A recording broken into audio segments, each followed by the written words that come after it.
Good morning, everyone. This is going to be just a short video for a situation that I've come upon, and I wanted to show you how I'm going to still be able to make a dress using the fabric, and of just showing you how I'm working this out.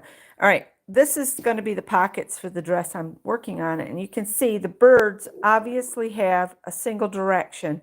Well, when I went to lay out the whole pieces, I didn't have enough. So what I did is I had marked the natural waistline here. So I just drew a line across there, and then I matched up the side seams for the front and the back.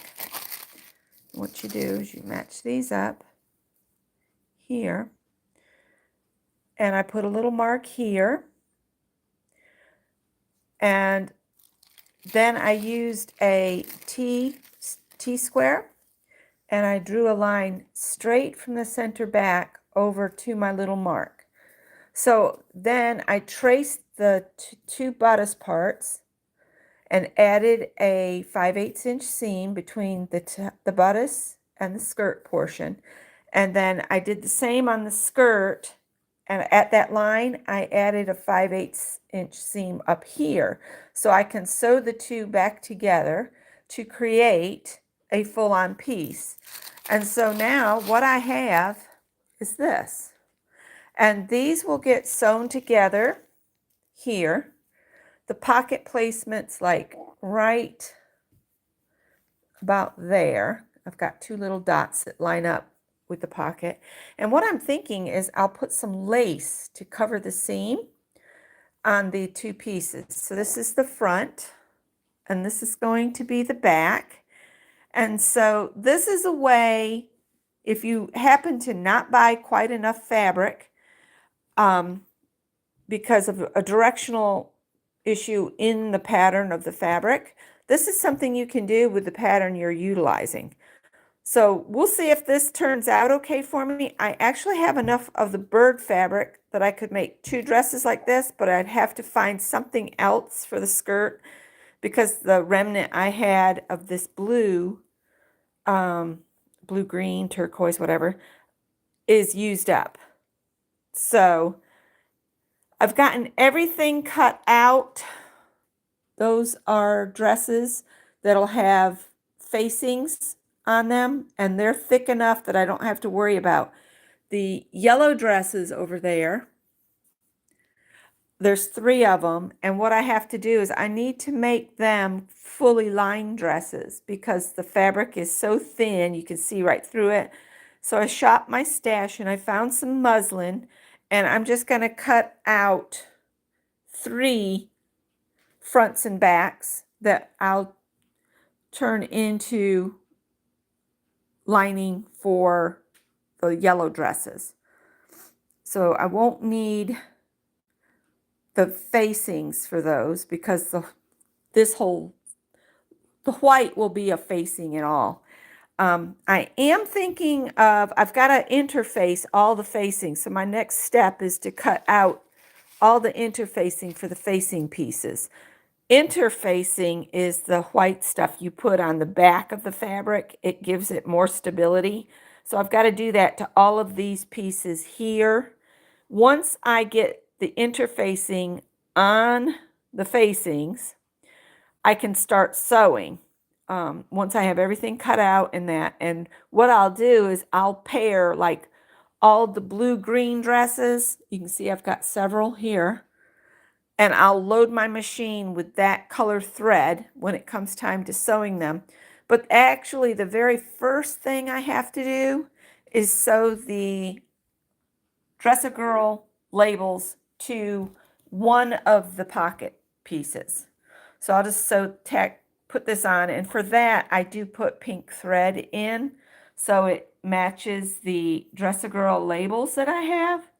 And so that's the first thing I'll do. So the first thread that'll go in the machine is going to be that pink. And I've got a stack of pockets here because each dress gets 2 pockets on the front. So I'm going to do the labels, sew the 2 layers of the pockets together because each pocket has 2 pieces. and you sew them together and then turn them right side out, press them and all that, and then you can put them on. And then I can, and the facings will all be interfaced, so I can just start sewing dresses. The dresses with the facings will take longer than the fully lined dresses because I have to stitch the facing in place and there's a bunch more steps. But if you just line them, it's so much easier, or make them reversible dresses. But I'm not doing, the dresses will not be reversible. They'll just be lined because it's just going to be white muslin on the inside to give them more stability. So that's what I'm doing. I am planning to pull some laces out and stuff because I have so many laces and ribbons and things like that that I would like to zhuzh these up because I've decided I'm only doing this first dozen of dresses, but I want to add goodies to it like laces, ribbons, and just things to decorate and zhuzh them up. So I thought I'd give you an update and how I'm saving this beautiful bird fabric because I didn't have enough to do the full pieces in it, and I think this blue goes really well with that.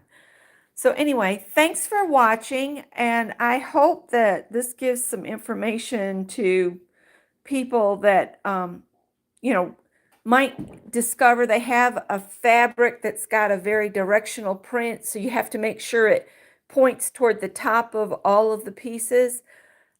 Because to get both of dress pieces, the full pieces like this, I would have to put one in this that matter, and then this one this way. Well, when you do that, you notice you've got a shoulder here and a shoulder here. So if I tried to cut that out, either on the front or the back, the birds would be upside down. So that's why it's always important. If you're buying a directional fabric, buy an extra ½ yard just in case. So you have enough to deal with the directional print. All right. Hi, Dawn. And Dawn wants me to do a video on wovens and knits. So when I get the dresses done, I will do that because I'll have to go shop my stash for the different fabrics. But I'll show you guys that. All right. Thanks for watching, and I'll see you all in the next video.